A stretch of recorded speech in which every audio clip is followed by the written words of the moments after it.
Media के मेरे बहनों और भाइयों, आप सभी जानते हैं कि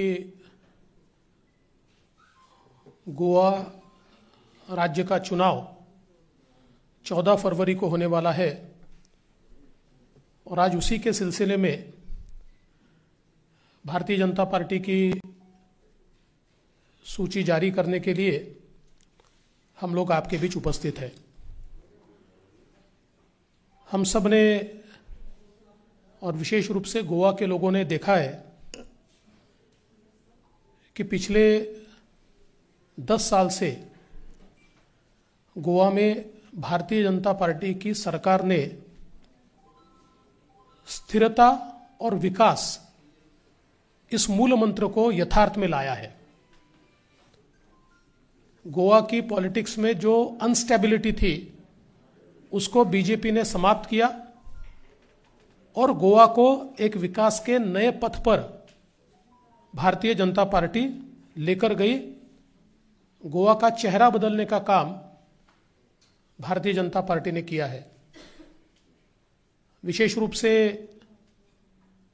हमारे मनोहर पर्रिकर जी, उनसे लेकर तो अभी के हमारे मुख्यमंत्री डॉक्टर प्रमोद सावंत तक एक जनता में अच्छी छवि वाले मुख्यमंत्री ये भारतीय जनता पार्टी ने गोवा में लगातार दिए हैं। किंतु जहां एक ओर भारतीय जनता पार्टी गोवा के विकास के लिए संघर्ष कर रही है, वही अन्य दल ये केवल भारतीय जनता पार्टी के साथ संघर्ष कर रहे हैं। और अगर इन दलों का इतिहास हम देखें, कांग्रेस पार्टी जिसने कई सालों तक गोवा पर राज किया, आज भी उनका जो 2007 से 2012 का शासन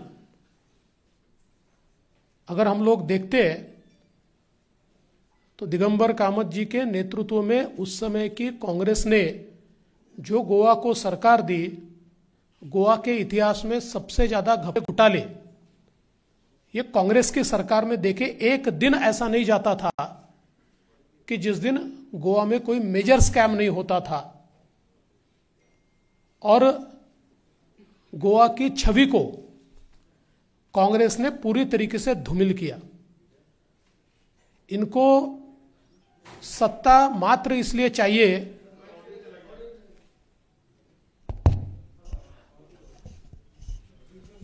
भाई, हमारी आवाज कौन बंद कर सकता है यार।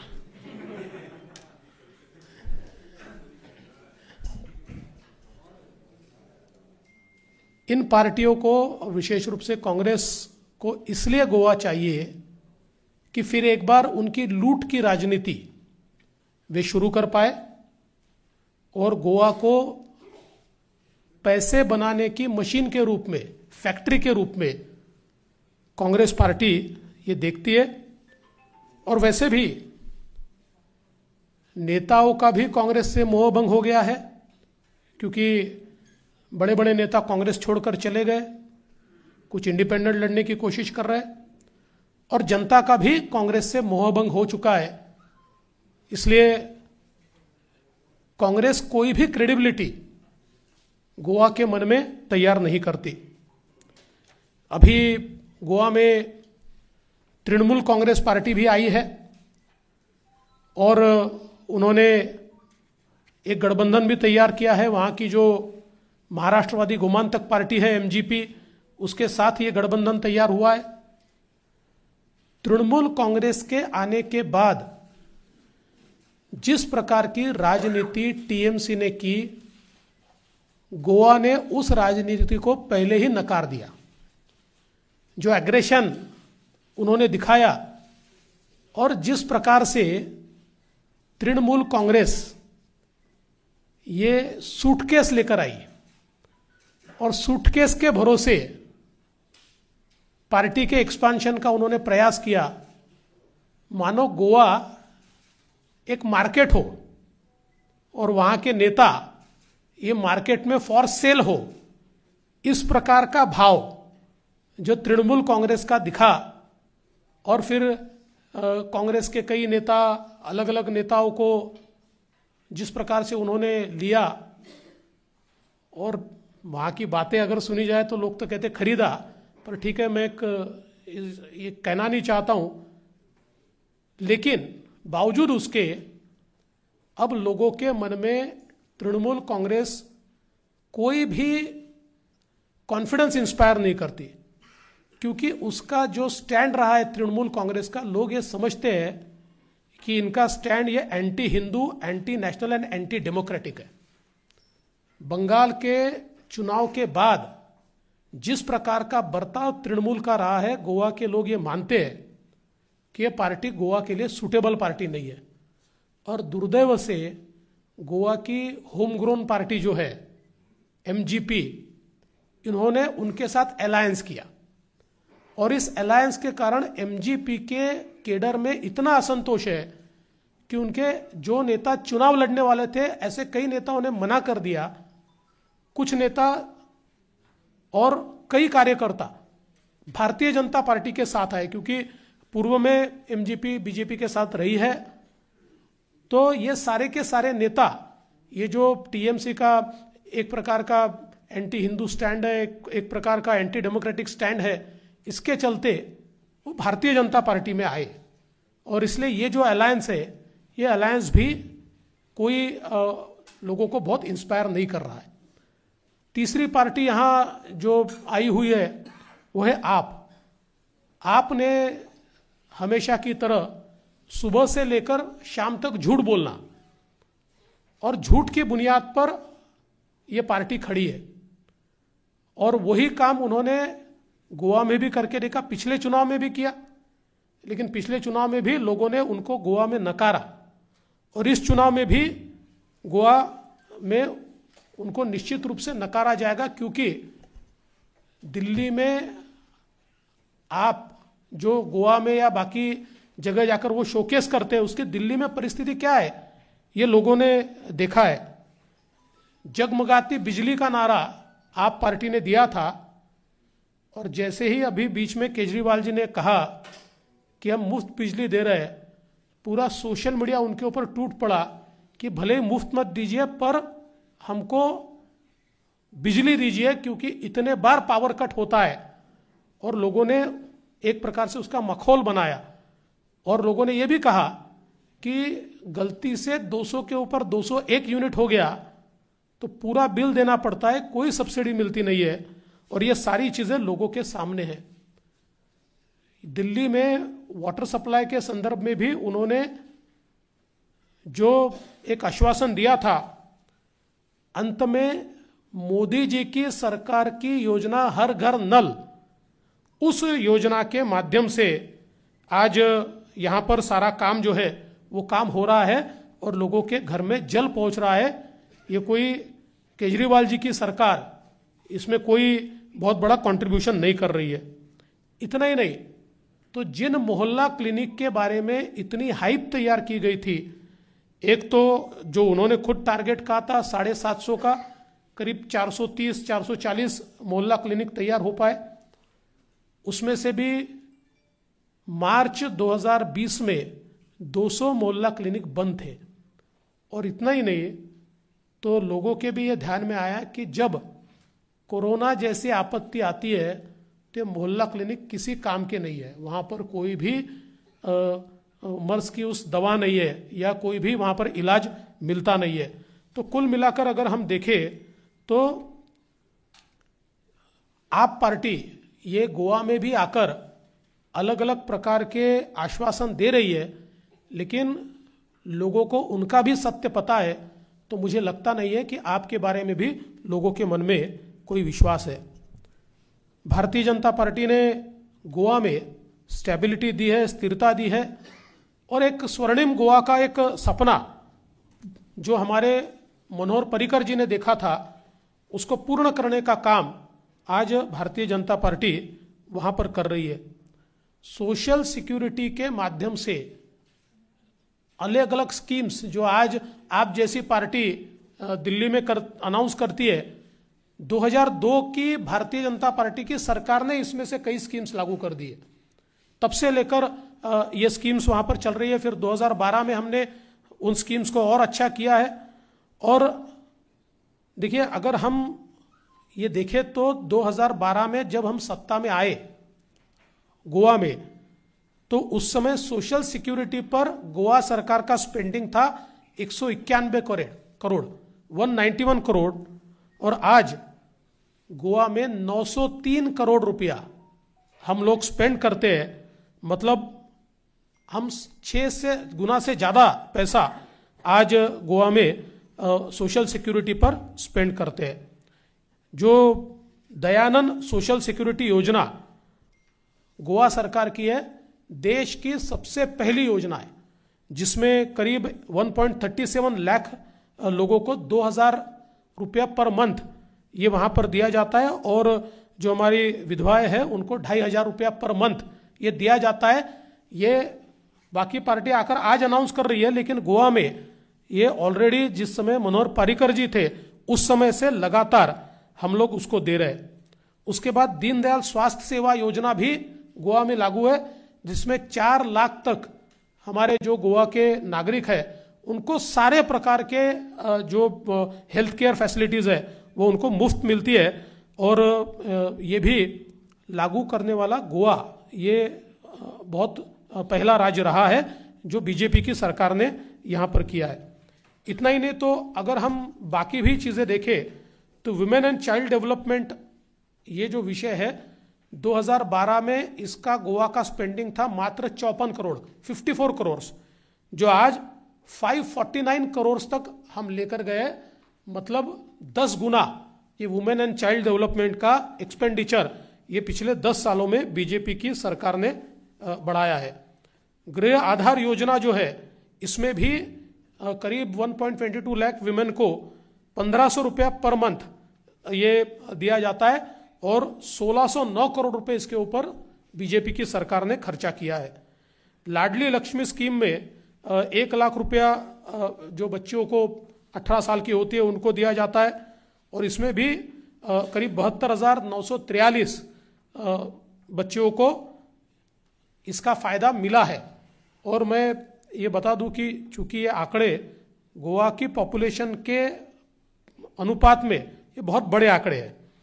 अगर हम एजुकेशन की भी बात करें तो गोवा में भारतीय जनता पार्टी की सरकार ने 21 नए कॉलेजेस शुरू किए हैं। जब हम सरकार में आए तो 49 कॉलेजेस थे, अभी 70 कॉलेजेस ये गोवा में शुरू हुए। उसके साथ साथ स्कूल टीचर जो है ये अभी 94% जगह भरी हुई है, जो देश में सबसे ज्यादा है। इतना ही नहीं, तो पोस्ट मैट्रिक स्कॉलरशिप और ये सारी चीजों पर करीब हम लोग देखें तो 2066 करोड़ रुपया ये गोवा की सरकार ने दिया है। गोवा एक जमाने में लॉ एंड ऑर्डर के लिए भी बदनाम हुआ था, लेकिन बीजेपी की सरकार में लॉ एंड ऑर्डर की एक भी गंभीर घटना गोवा में नहीं हुई है। और विशेष रूप से गोवा में पुलिस पर्सोनेल इनकी संख्या में एक गुणात्मक बदलाव बीजेपी ने किया। 2011-12 में 4,670 पुलिस पर्सोनेल होते थे, वो अभी 7,900 यानी करीब 8,000 पुलिस पर्सोनेल अभी गोवा में है। और बजटरी एलोकेशन भी लॉ एंड ऑर्डर संभालने के लिए ये दुगना किया गया है। इतना ही नहीं, तो महिलाओं के लिए एक special pink police force Goa ने तैयार किया है, जो बहुत ही कारगर सिद्ध हुआ है। और इसके साथ साथ देश में सबसे ज्यादा क्राइम डिटेक्शन रेट ये गोवा का है, वो 93% है। और हीनियस क्राइम का 100% क्राइम डिटेक्शन रेट है, जो देश का सबसे बड़ा है। गोवा पुलिस को स्मार्ट पुलिसिंग अवार्ड 2 बार मिला है। उसके साथ साथ प्रेसिडेंट पुलिस मेडल 2021 का जो सबसे बड़ा सम्मान माना जाता है वो मिला है। और कुल मिलाकर गोवा के लॉ एंड ऑर्डर सिचुएशन में एक गुणात्मक बदलाव बीजेपी की ओर से आया है। इसके साथ साथ हेल्थ केयर के सेक्टर में भी बहुत बड़े पैमाने पर निवेश बीजेपी ने किया है और करीब हमारी जो पीएचसी थी उनकी जो संख्या है वो 2.5 गुना बीजेपी की सरकार में बढ़ी है और कॉटेज हॉस्पिटल से लेकर तो सुपर स्पेशलिटी विंग तक ये सारे नए चीजें ये बीजेपी ने की है और साथ साथ 100% वैक्सीनेशन करने वाला पहला राज्य ये गोवा बना है। इसके साथ साथ जो हमारी डबल इंजन की सरकार है माननीय मोदी जी की और गोवा की सरकार, केंद्र सरकार ने गोवा को अभूतपूर्व अप्रत्याशित रूप से मदद की है। अगर हम देखें तो जिस समय कांग्रेस की सरकार केंद्र में थी उस समय गोवा को मिलता था, समझिए 2013-14 में केंद्र सरकार की ओर से 432 करोड़ और बीजेपी की सरकार ने, मोदी जी की सरकार ने दिया 2567 करोड़, यानी 4 गुना 5 गुना पैसा ज्यादा ये केंद्र सरकार ने गोवा को यहां पर दिया है। इसके साथ साथ इतने बड़े पैमाने पर इंफ्रास्ट्रक्चर गोवा में तैयार हुआ है। गोवा का जो मेन हाईवे है उस हाईवे का जो परिवर्तन बीजेपी की सरकार ने किया है, फिर आइकॉनिक जुआरी का ब्रिज हो या फिर अटल सेतु ब्रिज हो या फिर मोपा इंटरनेशनल एयरपोर्ट हो, जिसको जानबूझकर इतने सालों तक दबाकर रखा गया, वो मोपा इंटरनेशनल एयरपोर्ट और इलेक्ट्रॉनिक सिटी इसकी भी शुरुआत, और मोपा इंटरनेशनल एयरपोर्ट में तो अगस्त अगले इस साल के अगस्त तक उसका फर्स्ट फेज कंप्लीट करने का काम ये वहां पर होने वाला है। इतना ही नहीं, रोड डेवलपमेंट के लिए गोवा गवर्नमेंट को पुरानी केंद्र सरकार की ओर से 2009 से 2014 तक मात्र 120 करोड़ रुपया मिला था। 5 साल में 120 करोड़ रुपया और 14 से 19 ये 5 सालों में मिला 4000 करोड़ रुपया। मतलब आप समझ सकते हैं कि 120 करोड़ और 4000 करोड़ रुपया। और उसके साथ साथ अलग अलग अगर हम गोवा को केंद्र सरकार की ओर से दिए गए पैसे का हिसाब लगाए तो मुझे ऐसा लगता है कि गोवा के इतिहास में पिछले 5 सालों में, मतलब हम 25 सालों का भी हिसाब लगाए तो पिछले 5 सालों में केंद्र सरकार ने गोवा को बहुत बड़े पैमाने पर निधि दिया है। तो एक बदला हुआ गोवा लोगों ने अपनी नजरों से देखा है, इंफ्रास्ट्रक्चर देखा है, एक साफ सुथरी छवि वाले चीफ मिनिस्टर को देखा है और लॉ एंड ऑर्डर सिचुएशन को एक अच्छे सुलझे हुए ढंग में गोवा की जनता ने देखा है। हमको पूरा विश्वास है कि फिर से एक बार पूर्ण बहुमत वाली सरकार गोवा में भारतीय जनता पार्टी को मिलेगी। आज हम लोग गोवा की लिस्ट जारी कर रहे हैं, हमारे राष्ट्रीय महामंत्री अरुण सिंह जी इस लिस्ट को जारी करेंगे। आज 40 में से 34 कॉन्स्टिट्यूएंसीज की लिस्ट हम लोग जारी कर रहे हैं। माननीय अरुण सिंह जी। मित्रों, भारतीय जनता पार्टी की केंद्रीय चुनाव समिति की बैठक माननीय प्रधानमंत्री जी की गरिमामय उपस्थिति में संपन्न हुई। पार्टी के राष्ट्रीय अध्यक्ष श्री जेपी नड्डा जी ने बैठक की अध्यक्षता की और सभी चुनाव समिति के सदस्य उसमें भाग लिए। केंद्रीय चुनाव समिति ने जिन नामों की अपनी स्वीकृति दी है, मुहर लगाई है, उन नामों की मैं घोषणा कर रहा हूं। जनप्रिय, लोकप्रिय और ईमानदार गोवा के मुख्यमंत्री डॉक्टर प्रमोद सावंत जी, वह सांकली से विधानसभा का चुनाव लड़ेंगे।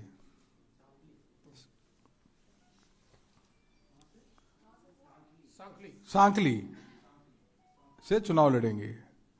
बहुत ही लोकप्रिय मुख्यमंत्री हैं। मांड्रे असेंबली नंबर 1 है, वहां से श्री दयानंद रघुनाथ सोपटे जी चुनाव लड़ेंगे।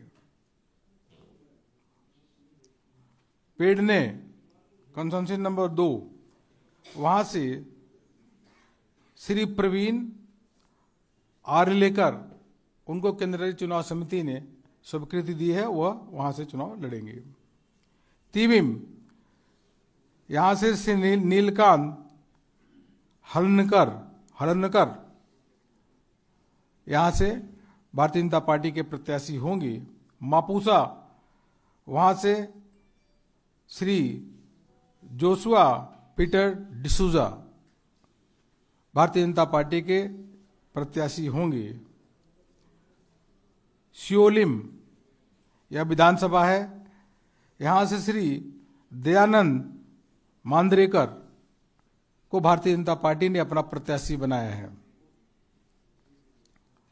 सालीगांव, यह असेंबली कंस्टिट्यूंसी है, यहां से श्री जयेश सालगावरकर यह चुनाव लड़ेंगे। परवरी से श्री रोहन खाउटे जी बहुत ही लोकप्रिय नेता है, यह वहां से चुनाव लड़ेंगे। अल्दोना, यहां से श्री ग्लेन टिकलो भारतीय जनता पार्टी के प्रत्याशी होंगे। पणजी से श्री अटांसियो मोन्सेरात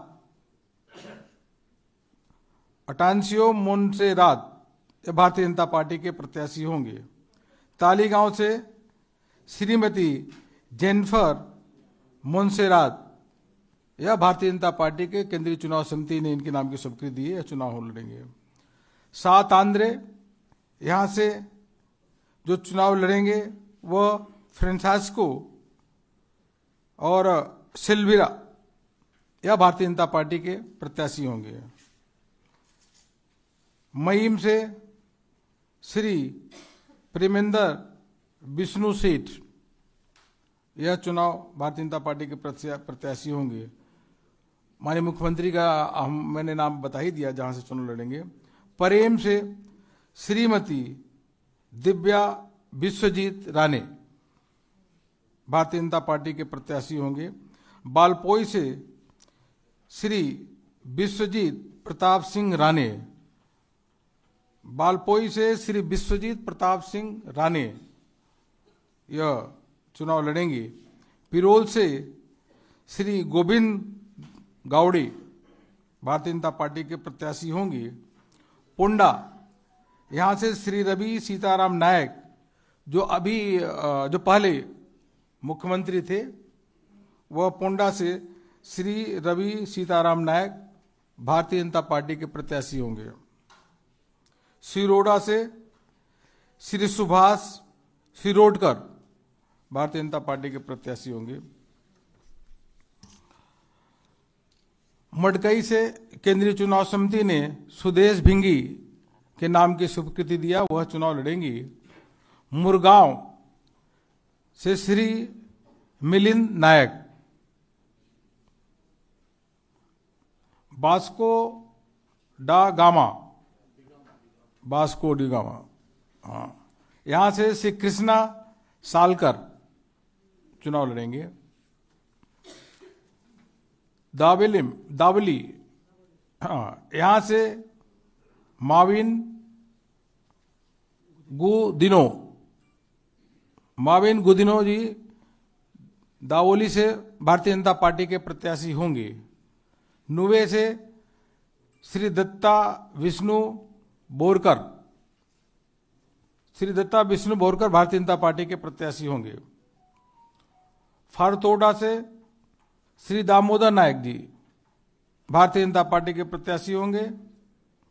और मडगांव से श्री मनोहर अजगावकर जो अभी डिप्टी सीएम हैं, वह वहां से चुनाव लड़ेंगे।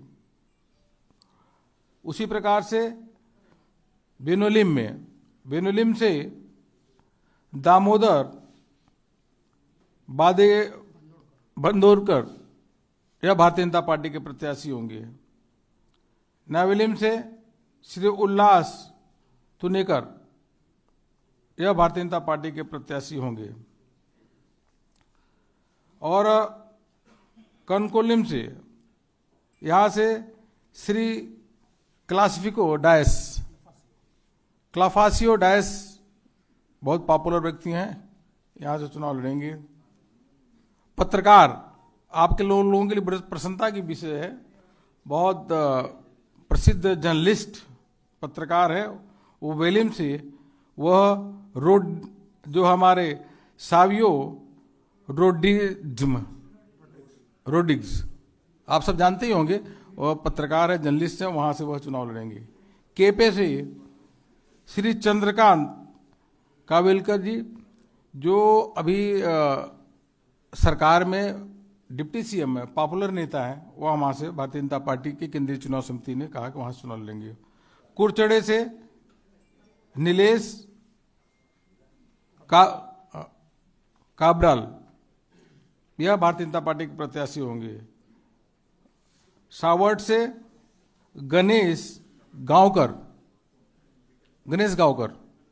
ही will be the BJP candidate. Sanguem से श्री सुभाष पाल देसाई, भारतीय जनता पार्टी के प्रत्याशी।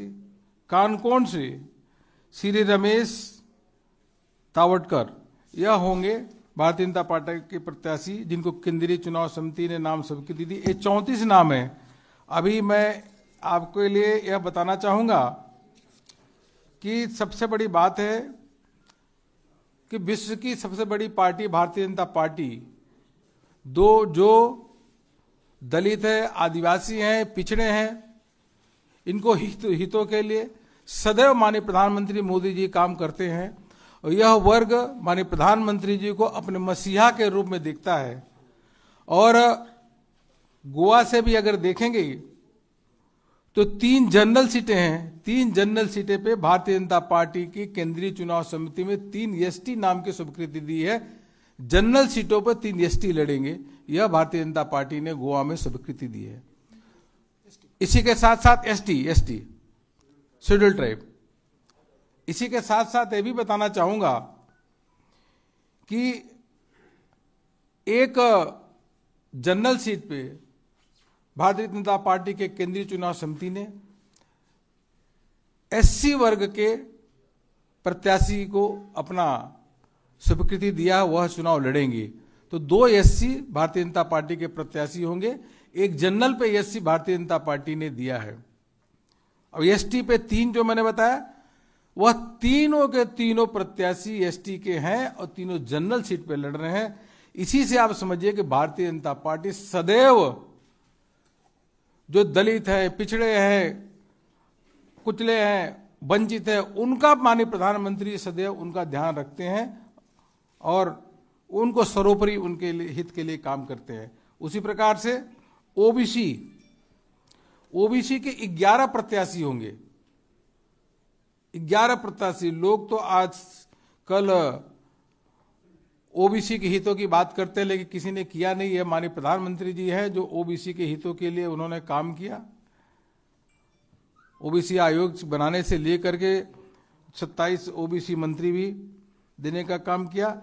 9 माइनॉरिटी क्रिश्चियंस को भारतीय जनता पार्टी केंद्रीय चुनाव समिति ने नाम की स्वीकृति दिया और 9 जनरल है। इसी के साथ साथ एक पत्रकार है, जैसे मैंने आपको बताया, 1 जर्नलिस्ट इज आल्सो देयर। और उसी के साथ साथ यहाँ पे जो अभी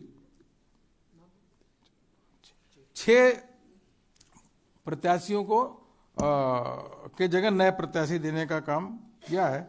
यह मैं आपके समक्ष रख रहा था। इतना मुझे पूरा विश्वास है कि जैसा देवेंद्र भाई साहब ने बताया कि गोवा में स्थिरता के लिए, विकास के लिए और लगातार विकास के लिए भारतीय जनता पार्टी की सरकार काम कर रही है। और पार्टियां केवल भारतीय जनता पार्टी के हराओ, किस प्रकार से हराए, वह रणनीति लेके काम कर रही हैं। गोवा की जनता ने मन बना लिया है कि इस बार प्रचंड बहुमत के साथ गोवा में भारतीय जनता पार्टी की सरकार बनने जा रही है, स्पष्ट दिख रहा है। एक करके पायल मेहता एक करके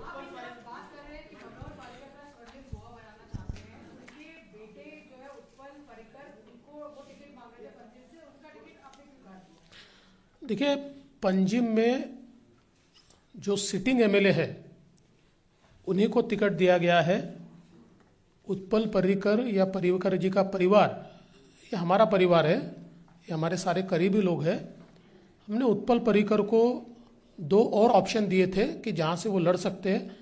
उसमें से एक तो उन्होंने पहले ही मना कर दिया था, दूसरे के बारे में भी उनसे चर्चा चल रही है और हम सबको लगता है कि उन्होंने मानना चाहिए। और वैसे भी भारतीय जनता पार्टी में जो पर्रिकर परिवार है उस परिवार को हमेशा सम्मान ही दिया है। 9 नहीं, वहाँ कोई सहयोगी दल नहीं है। बीजेपी पूरी 40 सीटें स्वयं लड़ने वाली है।